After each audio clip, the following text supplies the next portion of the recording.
he do ma hate chauba, Namekanda. Hate chauba besidia and Namekanda, by all. The hobo on deep. A deep dima. A deep diago leva ne Namekanda. A Namekanda the you. Dways or dehazo. Hola. Laudo Alumo. As a nibble, session at don't lean a bona. Eddie had a box. Yoduga, 210 yards. He Nambuda Canadega. Gudu Agudu. Wibakria, where you are. To Patawa Dana alike. Kukama Sirena. Sirena has several machines. Hello. Nambuda Kanda Aya, Bari Botwell.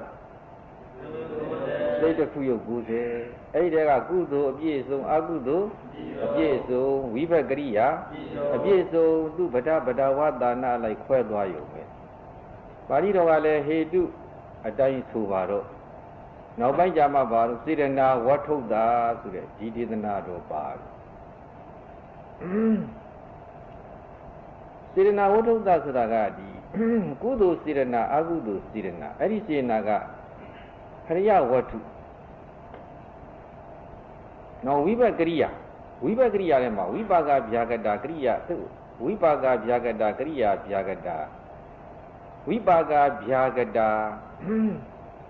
Sirena.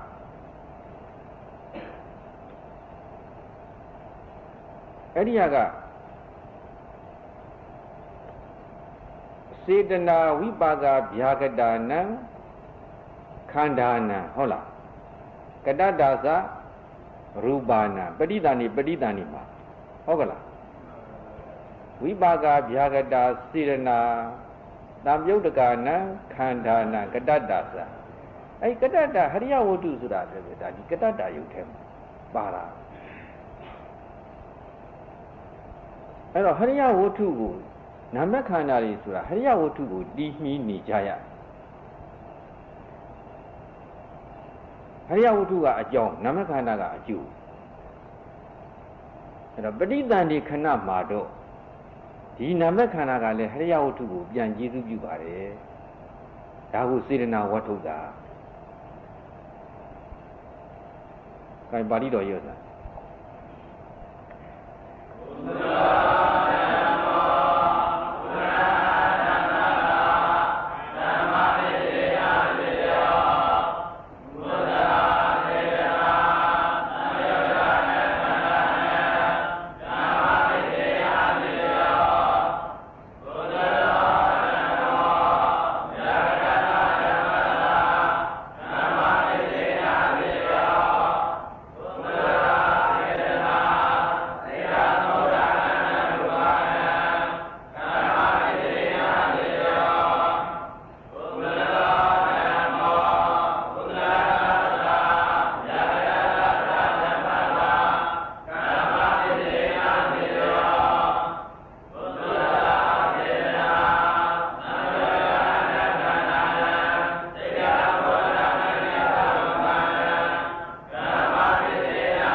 Dina, Namjo de Kanda.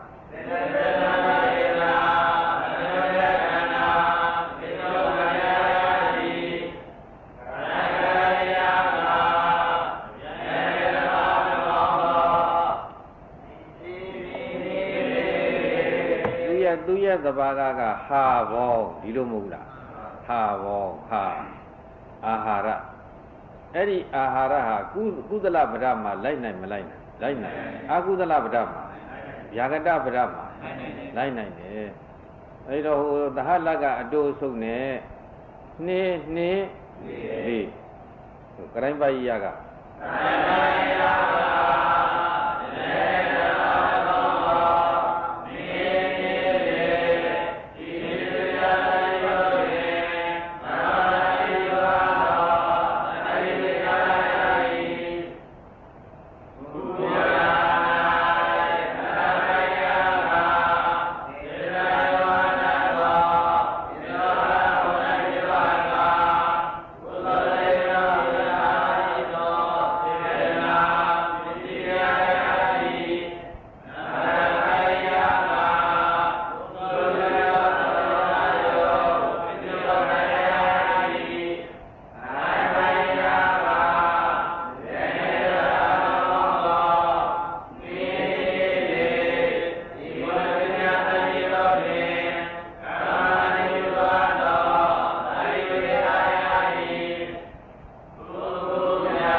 အတိုးဆုပ်လုပ်သွားတာပဲ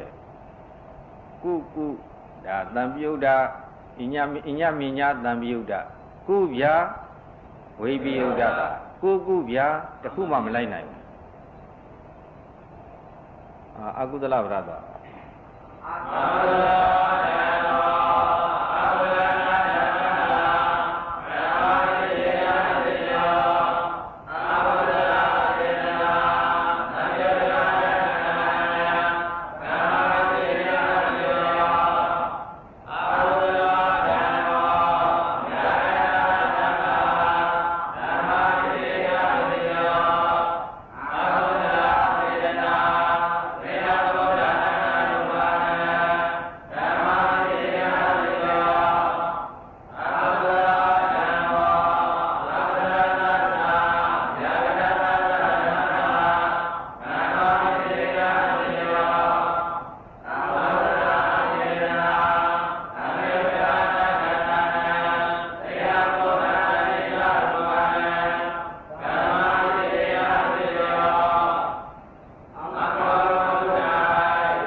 တော့ပါတော့ဗျာပဝတ္တိပဋိသန္တိဟဲ့ဟုတ်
ဗျာမှာအာဟာရက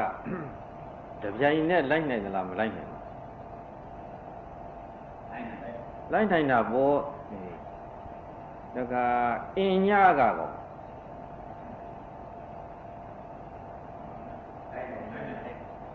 အင်ညကလိုက်နိုင်လားမလိုက်နိုင်ဘူးမလိုက်နိုင်ဘူးနော်ဟိုကအင်ညကရုပ်နဲ့ပတ်သက်လို့ပကတ္တဟရိယဝတ္ထုသာရတာဟုတ်လားဟုတ်လားဝိပါကလိုက်နိုင်လားမလိုက်နိုင်ဘူးလား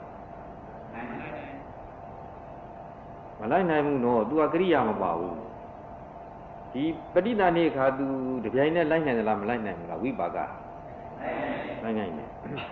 ပြီးတော့တံပယုတ်တတပြိုင်နဲ့လိုက်နိုင်မလိုက်နိုင်တံပယုတ်တကနာသာရှိတယ်ဝိပယုတ်တလိုက်နိုင်မလိုက်နိုင်နိုင်သူတို့ကယထာရဟအဲ့ဒီကလည်းပစ္စည်းဥပ္ပံကြည့်ပြီးတော့ဒါတပြိုင်နဲ့ယထာရဟအဲ့ဒီဟာသဘောပေါက်နောင်အာဟာရသုရသင်္ချာရုပ်သံပါ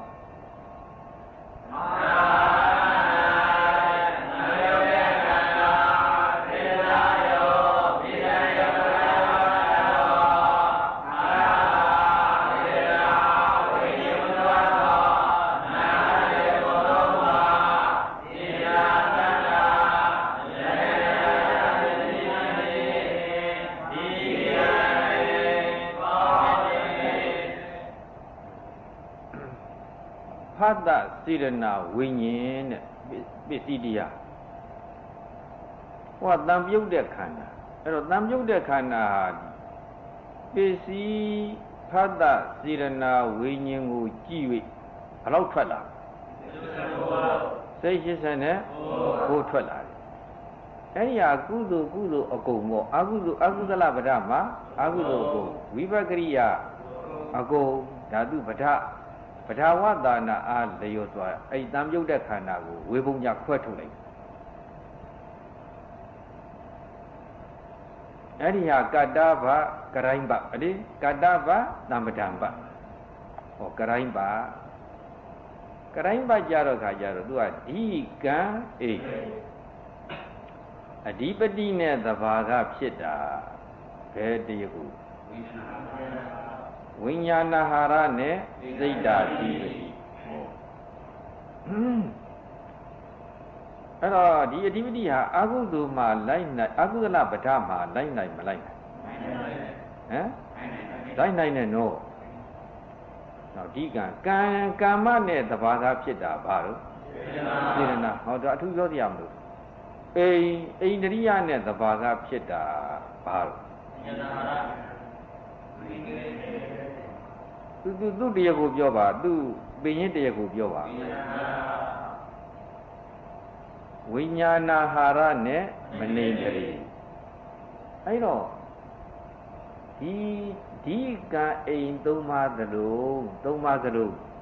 Agu Vada leve, like Nina.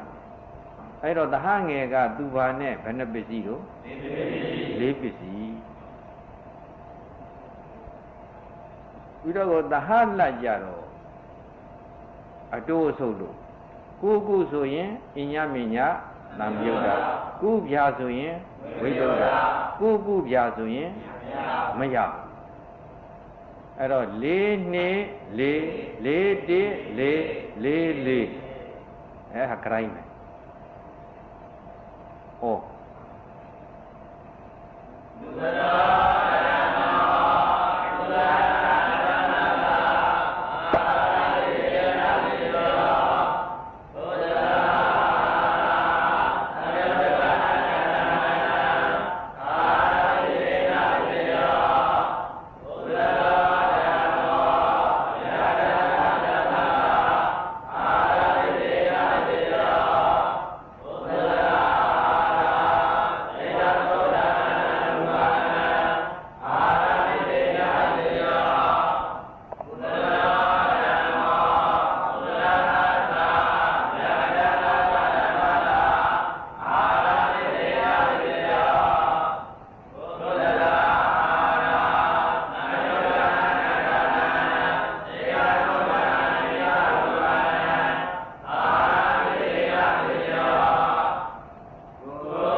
ကုပဒမအာကုပဒမှာကရိုင်းပအရာထူးမထူးခိုင်းဟောအာကုပဒ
ဗျာမှာကရိုင်းပအရာထူးမထူးပဋိသန္ဓေအခါမှာထူးတယ်ဘယ်သူမရတော့ဒီပဋိမရဘူးအဲဟော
အာဟာရဒီတရားကိုနဲ့တန်ပြုတ်တဲ့ခန္ဓာဒါနိုင်မှုနောက်ဣန္ဒြိယကြတော့တရားကိုကလည်းများတယ်တဘာကပစ္စည်းတွေကလည်းများတယ်အဲ့ဒါသတိထားလိအဲ့တော့သူရဲ့တရားကိုကဇီဝိတစိတ်ဝေဒနာတတ္တဝိရိယတတိဧကကတပညာတဲ့ဒါတဘာကအဲ့တော့ဒါကိုဒီ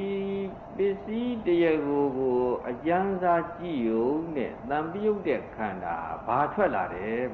ဘာထွက်လာမယ်ဆိုတာဒါခံမမိဘာတွေထွက်လာမလဲဒါပဲအခုချင်းတော့စစ်ဖို့မလိုတော့ခြုံကြည့်လိုက်ရုံနဲ့ဒါသဘောပေါက်သွားခံမနိုင်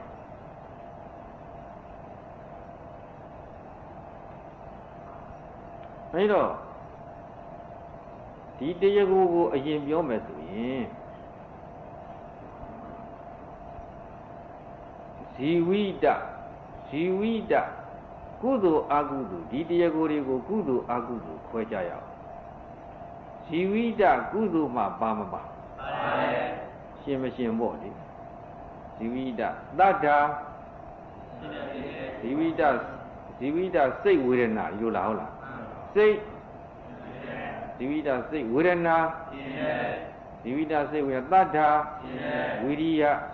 တတိဧကကတပညာအဲဒီတော့ကုသလပဒမှာနတ်ဣန္ဒြိတရားကို7ပါးလုံးရတယ်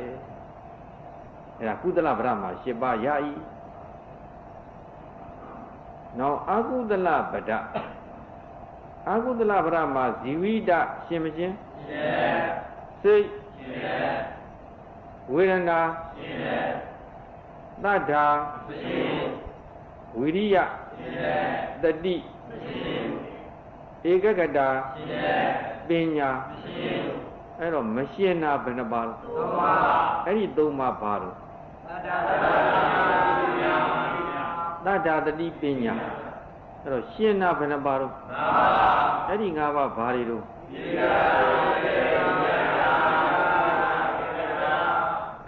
သူကြတော့ဟောဆိုလိုက်ပေါ့ဒီကုသလပဒကောက်တဲ့အခါကျတော့နတ်ဣန္ဒြိတရားကို7ပါးပစ္စည်းတရားရ၏လို့ဒီလိုကောက်နိုင်တယ်အကုသလပဒကောက်တဲ့အခါကျတော့ဇီဝိတာစိတ်ဝေဒနာဝိရိယဧကကတဟုဆိုတော့နတ်ဣန္ဒြိတရားကို5ပါးပစ္စည်းတရားရ၏ဒီလိုကောက်ပါ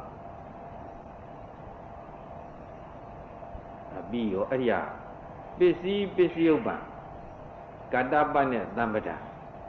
နောင်ကရိုင်းကြတော့သူကဟေဒီဟာဇာမေဟေတုနဲ့သဘာကဖြစ်တာဘာလဲပညာအဓိပတိနဲ့သဘာကဖြစ်တာတရားကိုဘယ်နှပါတော့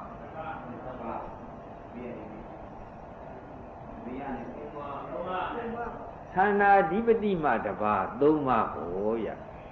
ဝိရိယာဓိပတိနဲ့ဝိရိယိန္ဒြေစိတ်ဓာဓိပတိနဲ့မနိန္ဒြေဝိမာန်တာဓိပတိနဲ့ပဉ္စိန္ဒြေဘယ်နှပါတော့3ပါး3ပါးဒါယထာရဟေဒီအာဟာရနဲ့သဘာကဖြစ်တာဘယ်နှပါတော့ဘယ်သူတော့မနိန္ဒြေစိတ်ဟေဒီဟာဇာနာနဲ့သဘာကဖြစ်တာဘယ်နှပါတော့ဘာတော့ဝေဒနာဧကကမေဃနဲ့သဘာကဖြစ်တာတရားကိုဘယ်နှပါတော့ဘာတွေတော့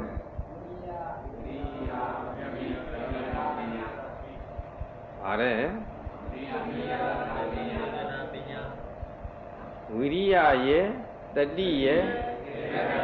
ပညာအဲဒီတော့ကရိုင်းပတ်ကောက်တဲ့အခါမှာဒီတဟငယ်ကသူအလုံးဘယ်နှပစ္စည်းတော့6ပစ္စည်းဒါတဟလကတော့ ပုံမှန်အတိုးဆုပ်လို့ပေါ့အဲ့တော့ကုသလပဒမှာ6 2 4 6 1 4 6 4အဲ့ဒါကုသလပဒအာကုသလကိုင်အာကုသလပဒထားပါဦးကိုင်ကုသလရွေးကြလို့ကုသလ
အာကုပဒကြတော့ခုနကသဘာကဖြစ်တဲ့ဟေဒီဟာသာမဲ့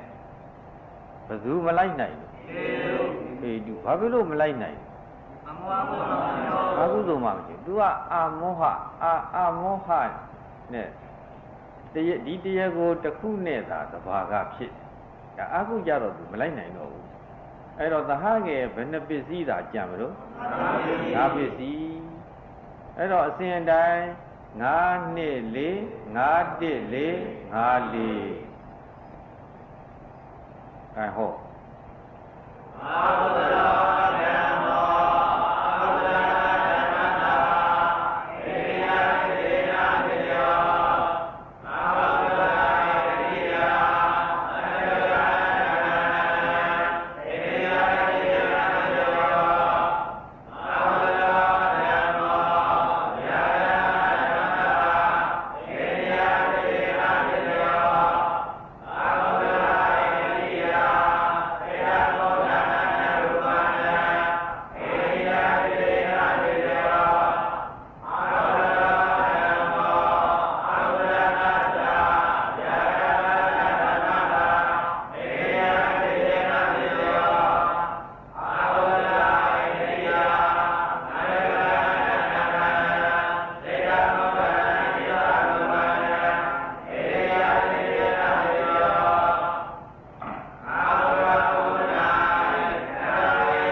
Bapia Ma, Karaimpa Ya, Batum. Petita de Kama, Liberty Maya, Darjep. I hope.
He came back out there,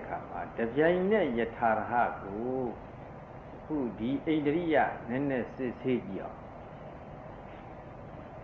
Kuku Padasuaro.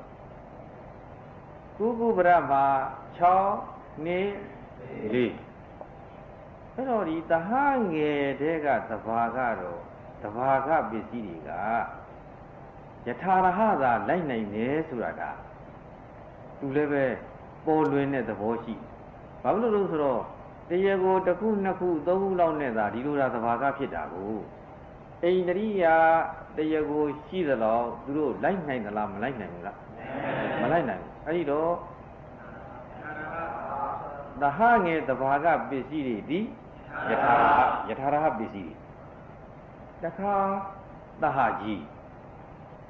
The Hajiga, Alu Aboma, Pongwani. Also on busy. Tajo Duga, Papimero? Yane. Edido, Pasina, the Halakusina.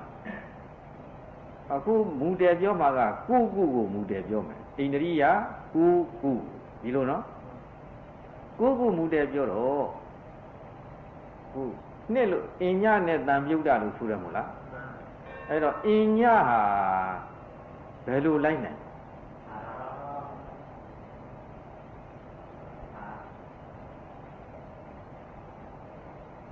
In ya bedu the Piane boy Shenuya. The Guga, the Siga, the Sheba, the Silbanga, Gudu 60. You look hold the lamb Mohula. Hold the lamb, Mamma Long, like Machima, hold the lamb Mohula. Hold the lamb Mohula. Hold over in Yaha, the Yaine. Non Dambiuda. Dambiuda on Balutin.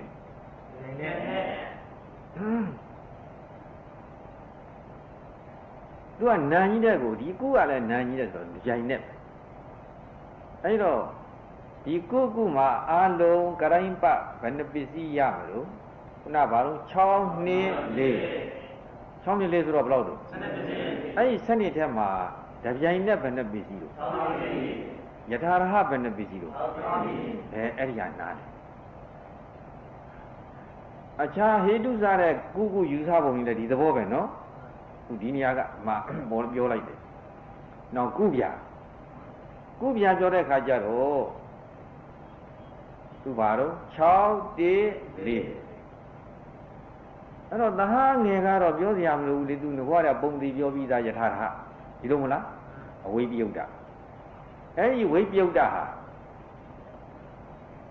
တပြိုင်နဲ့လိုက်နိုင်သလားယထာရဟလိုက်နိုင်ကုဗျာမှာကုဘက်ကဒီကုဗျာမှာကုပစ္စည်းဘက်ကနာအိန္ဒိတရားကို8ပါးပစ္စယုပ္ပံဘက်ကပါတော့အဲ့တော့ဝိပယုတ်တမှာ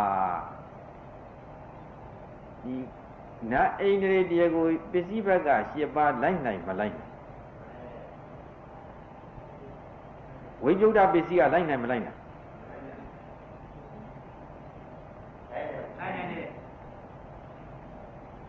တခါပစ္စယုပ္ပံစိရိစာယုကလိုက်နိုင်သလားမလိုက်နိုင်အဲ့တော့ဘာတော့တပြိုင်နဲ့အဲ့ဒီဟာကိုသဘောပေါက်မယ်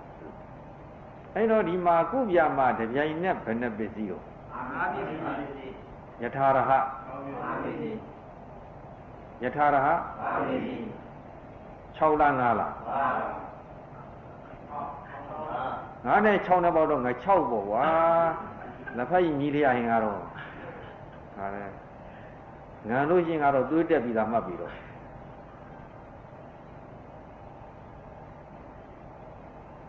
တပြိုင်နဲ့ဘယ်နှပစ္စည်းတို့ယထာရဟဘယ်နှပစ္စည်းတို့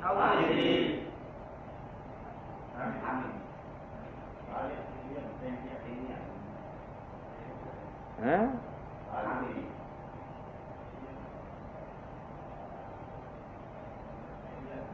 အကုန်ဗါတဲ့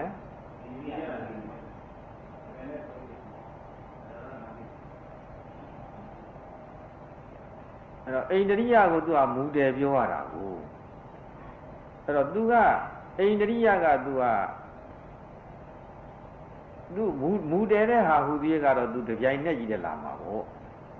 မဟုတ်ဘူးလားနောက်ကုဗျာကြတော့သူပြောစရာမလိုတော့ဘူးဘာဖြစ်လို့သဟလတ်မပါပဲနဲ့သဟလတ်မပါတော့ကြောင့်အဲ့တော့ရေပုံရအဖြစ်ကုမှာဒါတပြိုင်နဲ့ယထာရဟခွဲနိုင်တယ်နောက်ကြိုက်ထားပါတော့ဗျာသွားကြတယ်ဗျာပဝတ္တိမှာခုနအာဟုလတူတူပဲနော်သဘောသွားတူတူပဲဗျာပဝတ္တိမှာဘယ်နှပစ္စည်းတော့6 4 4အဲ့တော့ဗျာပဝတ္တိသဟငယ်သဟာကြီးထူးစဉ်းစားရမလို့သဟငယ်သဘာကပစ္စည်းတွေကယထာရဟသဟာကြီးပစ္စည်းတွေကတပြိုင်နဲ့အဲ့တော့သဟလတ်ထဲမှာအင်ညကဘယ်လိုလိုက်နိုင်လိုက်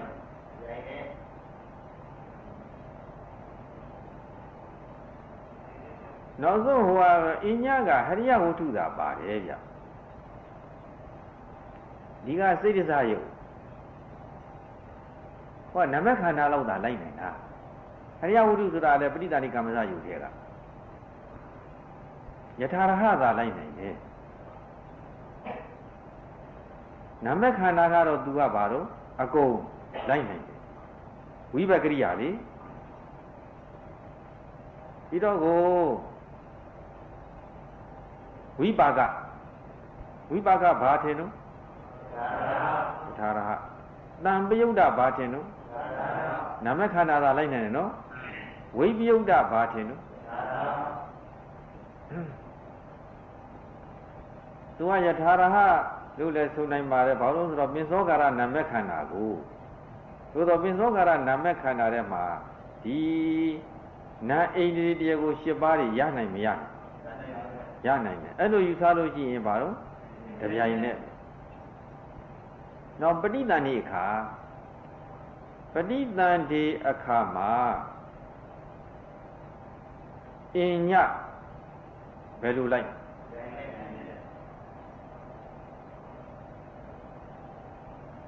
လူပဋိသန္ဓေကမ္မဇယုတ်သူအကုန်မပေါင်းတော့သူကဟရိယဝတ္ထုတစ်ခုတည်းသာရတယ်သတိပြုယထာရဟဝိပါကကောဝိပါကလေဝိပါကကတပြိုင်နဲ့လိုက်နိုင်တယ်ပဋိသန္ဓေစရွေးတို့မှတ်ထားဖို့တံပယုတ်တာကောဒါဝိပယုတ်တာတပြိုင်နဲ့လိုက်နိုင်တယ်နော်အဲ့ဒီနီးကိုကြည့်ပြီးတော့ဒါပစ္စည်းတိုင်းဒီတဘာကကရိုင်းပစ္စည်းတွေဟာဘသူကတပြိုင်နဲ့ဘသူကယထာရဟအဲ့ဒီဟာခွဲခြားပါ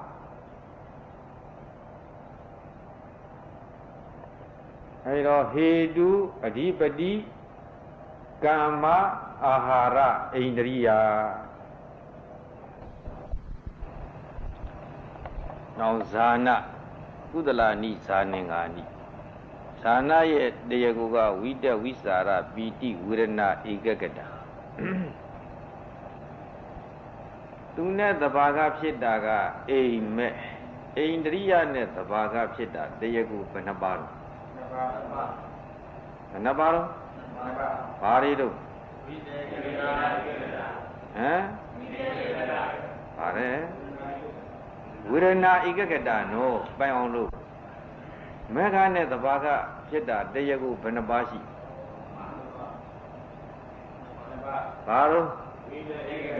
ဝိတက်ဧကဂတအဲ့ဒီဟာလေအရာကျက်ဆန်းဆန်းပါဣန္ဒြိယနဲ့တဘာကဖြစ်တာဝေဒနာဧကဂတမေဃနဲ့တဘာကဖြစ်တာဝိတက်ဧကဂတဆိုပြီးတော့နောက်တစ်ကြော့ပြန်ပြီးတော့ကြက်ထားကြီးနေအောင်ဣန္ဒြိယနဲ့တဘာကဖြစ်တာဘယ်တရားကိုလဲမေဃနဲ့တဘာကဖြစ်တာဒါပဲအကြည့်သွားရောအဲ့တော့ဒီပစ္စည်းတရားကိုနဲ့ပစ္စည်းဥပ္ပံတန်ပြုတ်တဲ့ခန္ဓာဒါသဘောကျတယ်အဲ့တော့ဝိတဝိสารပီတိဝေဒနာဧကဂတဆိုတဲ့ဒီစေတသိက်တရားကိုဒီကြည့်ပြီးတော့တန်ပြုတ်တဲ့ခန္ဓာကစိတ်ဘယ်လောက်ထွက်လာစိတ်ဘယ်လောက်ထွက်လာမလို့စိတ်ဒီဇာနာမထိုက်တာကဒွေပစ္စဝိညာဉ်30ဒွေပစ္စဝိညာဉ်30ရှိအဲ့တော့ဒွေပစ္စဝိညာဉ်30နှုတ်သောအဖြစ်ဘာမှပြောင်းလဲမှုမရှိဘူးသင်္ချာဘာမှပြောင်းလဲမှုမရှိဘူးအဲ့တော့ကုသလဗရမှာကုသိုလ်အကုန်ထွက်လာမယ်အကုသလဗရမှာအကုသိုလ်အကုန်ထွက်လာမယ်ဒီဗျာဂတဗရကြတော့ခုနကဒွေပစ္စဝိညာဉ်30ကျင်း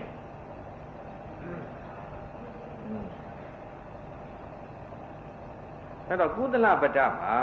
ဒီဇာနင်တရားကို၅ပါးပစ္စည်း၅ပါးသလုံးရမရရနိုင်မရနိုင်အကုသလပဒမှာဗျာဂတပဒမှာရနိုင်ဘာမှပြောင်းလဲမှုမရှိဘူးနော်ဟိပ္ပနဲ့ပတ်သက်လို့ကုသလပဒမှာဘာလို့နှစ်လေးဒီလိုမဟုတ်လား3လေးသူဘာနဲ့3လေးနှစ်ထားပေါင်းလေးအကုန်လုံးနေတယ်သူကဘာဝရရမကွဲသေးပဲကို3 4အဲ့တော့သဟငယ်ဘက်ကဒီကုသလပဒမှာခုနကသဘာကဖြစ်တဲ့အိမ်မက်ရမလားမရဘူးလားနှစ်ခုအကုသလပဒမှာအဲ့တော့ပြောင်းလဲမှုမရှိဘူးဒီလိုမဟုတ်လား3 4ပြောင်းလဲမှုမရှိဘူးမလားဒါသဟလက်ကိုသာအယောအတင်းလို့ခိုင်းဟော